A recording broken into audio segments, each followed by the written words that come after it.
Today I thought I would talk a little bit about passion and things that rhyme with it, although I'm not sure how exactly I'm going to connect them. Dispassion and compassion.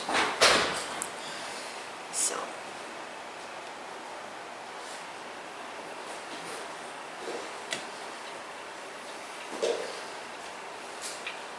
you see, in all motivational talks, everyone is busy telling you to follow your passion, right? Follow your dreams, follow your passion. So what is it that they are actually talking about when they speak about a passion? See, we have lived several lifetimes, and through each one of our lifetimes, we've had different roles to play. So in some we learned to play the violin, in some we learned to play the harp, and in some we learned to sing, in some we were healers, in some we were soldiers. So there were certain strengths within us that were strengthened with each successive birth and then hardwired into our DNA. So automatically, when you present an instrument to Teva, she'll start strumming it happily. It comes naturally to her, right? And what comes naturally and easily is also pleasurable. So when something is pleasurable, you start enjoying doing that kind of work. So it becomes a passion. A passion is very closely connected to desires. So people use the word passion and passionate in very different ways. To be passionate is to be highly emotional, highly emotionally strong. To be continually on a high, answering every. A passionate person is one that answers every desire. Something comes up, do it. Something else comes up, do it. Something else comes up while you're doing this, switch to that.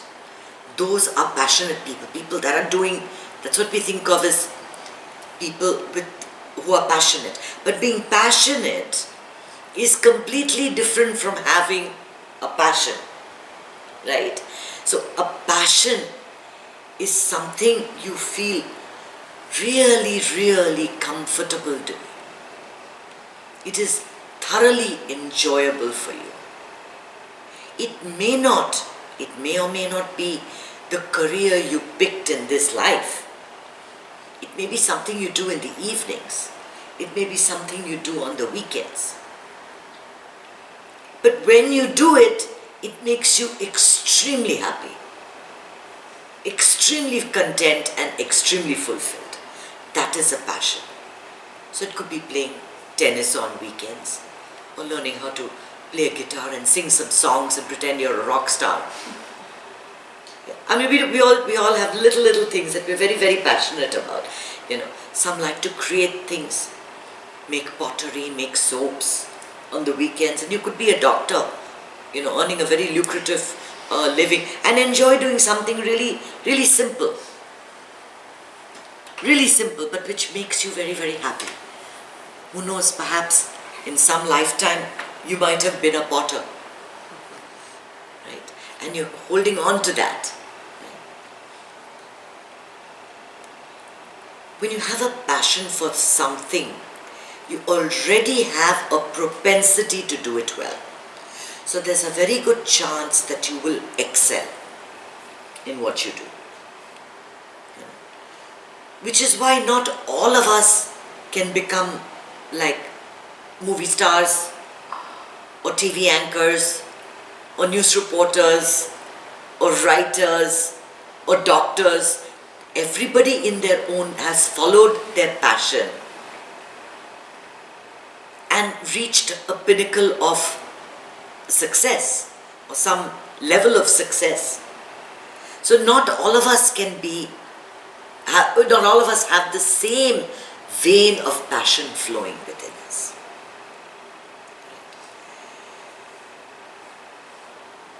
Passionate people are those that are completely not in control. They react very simply to the emotion, the desires, and you know that in a day something like 50 to 70,000 desires rise within us. And they keep attempting to satisfy those desires. I need to have a drink, you have a drink. I need to go and drink some water, have some water. You need to have a chocolate cake, have some chocolate cake. And not only do they get consumed with their passion, they transmit this energy to people around them. The energy given off by very passionate people is a bit scary, especially for a person like me who does better. I do much better with sattvic people, with more gentle people. Passionate people agitate me. I react very strongly. I react very quickly to people that are passionate because I find it arouses within me responses that I didn't know I had. Right? Do you have people like that in your lives that make you say things, make you do things that you're like, oh my God, what am I doing with such people? Right? So what is it and how do you develop dispassion in your life? It's a word we say, you've got to be dispassionate. What are they trying to say? If you just pulled out the plug from everything that identifies you, we've got about 10,000 plugs that make up who we are. Okay. So I'm a mother, pull. I'm a writer, pull. I'm a teacher, pull. I'm sensitive, pull. I'm an Indian, pull. I'm an American, pull. You pull out all the plugs that so far fire you up, okay, that describe you, that I'm a mother, I'm a sister, I'm a daughter, I'm a worker, I work here, I do this, I do that. Each plug you pull out, one by one by one. And when nothing remains, you are just nothing but superb, supreme consciousness. It is our connections with people, our identity with the things around us that gives rise to passions, to desires. So if you start pulling those plugs, that you might be a mother, but you look at your daughter and she comes up with a problem, but you pull the mother plug out, immediately you're not reacting to her problem emotionally. So if you think about it, we can't really do that, right? We can't pull out all these plugs. But let's say your husband comes to you and you have a misunderstanding and he's yelling. And you have a mental image of pulling this plug out. Now you are not the wife. You are not the wife. How would you react? You are just another person. You are not the wife. So you're not taking it personally as a wife. Like, how dare you talk to me like that? How dare you take me for granted? All these years I've done all this for you and this is what I get in return. All those thoughts are not coming up now. Now you are dispassionate. You're reacting to this person like a complete stranger would. So what would a complete stranger do? He would look at this person talking and just wonder what's happening. Put up a deflector and say, okay, he's talking and this is not going to affect me and I'm not going to react. I'm just going to be calm and respond. A dispassionate person does not react, but responds. Do you see what the difference is? The difference is that when you react, You are a mother, you're a sister, you're a daughter, you are the president of this association, you are the chapter past president of this chapter, this thing of that. You've got this position, you've got this, really important thing that you're protecting. But if you pull that plug out and you aren't that person, your reaction will change to a response. And you would answer reasonably with no emotions attached. And this is very easy to do this with an office setting. You can pull that plug out quite easily in most cases. But with your family, it becomes very difficult. So what do? We literally, by having children, we plant the seeds, we water the plant, we let it grow, and as soon as it's become a tree, we take a rope and we tie it to the tree. And so we're like this, and this plant is flowering and these great fruits are coming, but you can't see a thing. You're completely tied to this plant. How are you enjoying the results of your effort? How can you be of any value to this person who needs your help, your assistance and your guidance? When you are completely immobilized, you're there tied down with rope. So you untie the rope, you step back and you watch what's happening. Have a mental picture of creating that space, that mental space. And by doing that, by just becoming dispassionate, you introduce the concept of compassion. Automatically, the fragrance of compassion begins to rise within you. And the more the dispassion, the more you will be allowed to feel the compassion. Compassion is not something that everybody is given birthright. It doesn't come to everybody. It is a gift from the divine. It is the biggest gift. We feel for others, we feel pity, we feel tolerance, we understand, but to feel compassion. Osho says that compassion is like, if meditation is the flower, compassion is the fragrance. It comes when you're completely in touch with your source. When you realize that there is only one humanity, one consciousness, that everybody is dissolved into one. That you don't see the differences between black and white and dark and light and day and night. When all these opposites don't pull you in different directions, then the beautiful fragrance of compassion rises within you. It rises within you and allows you to reach into the hearts of people more than anything else. That is the beauty of meditation.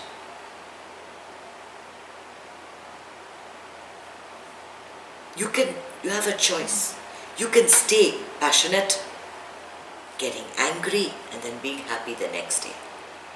Joy and happiness, pain and pleasure. What are desires doing to you? They're buffeting you, continually bombarding you. This gives you pain, don't go there. This gives you pleasure, go there. You're continually going between the opposites. One day you're very happy, one day you're very sad, next day you're very angry, the other day you're completely calm. There is no order to the way you're going to react. There's no order to the way things are. When you meditate, a certain peace descends. You sink to the bottom of an ocean. The waves are at the surface, The waves are completely at the surface, they're still happening. But it doesn't bother you because you've gone down. Now, if you stood right at the edge of the ocean all day, every day, can you imagine being hit by those waves? Fighting all the time to keep your equilibrium. That's what happens when you let passions rule you. And here I'm not talking about your passion, your dream. I'm talking about passion in the sense of being passionate. Okay. You go a little bit deeper into the ocean, you venture a little bit deeper into the ocean and allow yourself to get to the bottom. Like the Dalai Lama says, it's very nice here. Ocean is deep. Waves are on surface. I'm very calm here. Doesn't bother me. It's happening. Somewhere there. Somewhere there's things are happening. But you have become dispassionate. And because of that dispassion, because you've pulled away from all your relationships that define you, this feeling of oneness with the universe has started to blossom within you. There is only one. We see ourselves too different from everybody else. There's me and then there's everybody else. We have so many barriers. We define ourselves by so many relationships. We reduce our capacity to be useful because of the barriers we put on us. I can't do this, I can do this. I can't do this, I can do this. This is not for me, that I'll never be able to do. And you are all born to do great things.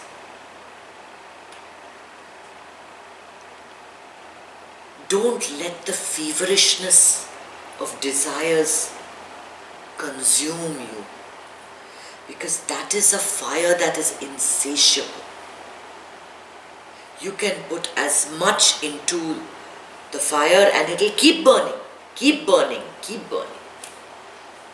That is the nature of desires. Desires make you restless. They energize you and they increase your negative energy because they can never keep you satisfied. When you are dispassionate, you sink into a space that is positive. Desires bring your prana down, whereas compassion pulls it up.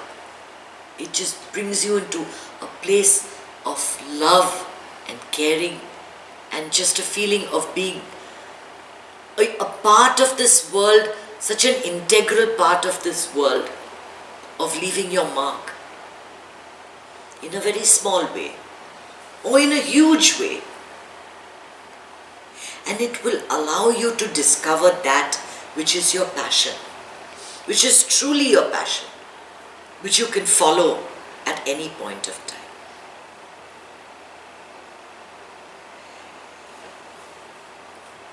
Beyond and above everything, you have to remember that we have to make it happen right now. Right now, we have to be nothing. I am nothing, I have nothing, I want nothing, I am nothing. In this moment, what am I? A mother, a sister, a New York Times bestseller, an author, a celebrity. Really, who cares? What matters most right now is, are you happy? Can you smile and say everything is right just now, exactly the way it is? If you can't say that, then you haven't learned how to live. Because no matter what we learn, all this knowledge, what is passion and what is dispassion and what is, all these things that I'm talking about, guilt and what these talks that I give every week. Ultimately, what am I trying to tell you? That just now, you take that decision to be happy. I don't want you to learn anything else. Anything else. Just take that decision to be happy. Be happy now, regardless. Faith, courage, gratitude. That's all you need. That's all you need. We listen to all of this and then we apply it now, not in the future. I keep saying all these things so that when you are in that situation, you'll have that mental image of pulling out that plug, or maybe seeing how you have tied yourself up and you loosen those ties. So I give you these images that you can recall and say, I have to use this now. That is the whole point of it. That is the whole point of this knowledge. And what helps you to do this is your meditation. Because meditation brings awareness, and awareness is key. If you don't know what's happening, who are you going to help? What are you going to help? You have to know what's happening. So I hope I've shed a little bit of light on these concepts. Maybe I've confused you a lot more. It's a good thing. Confusion is always a good thing. It means that you'll think in your own time and come to your own conclusion.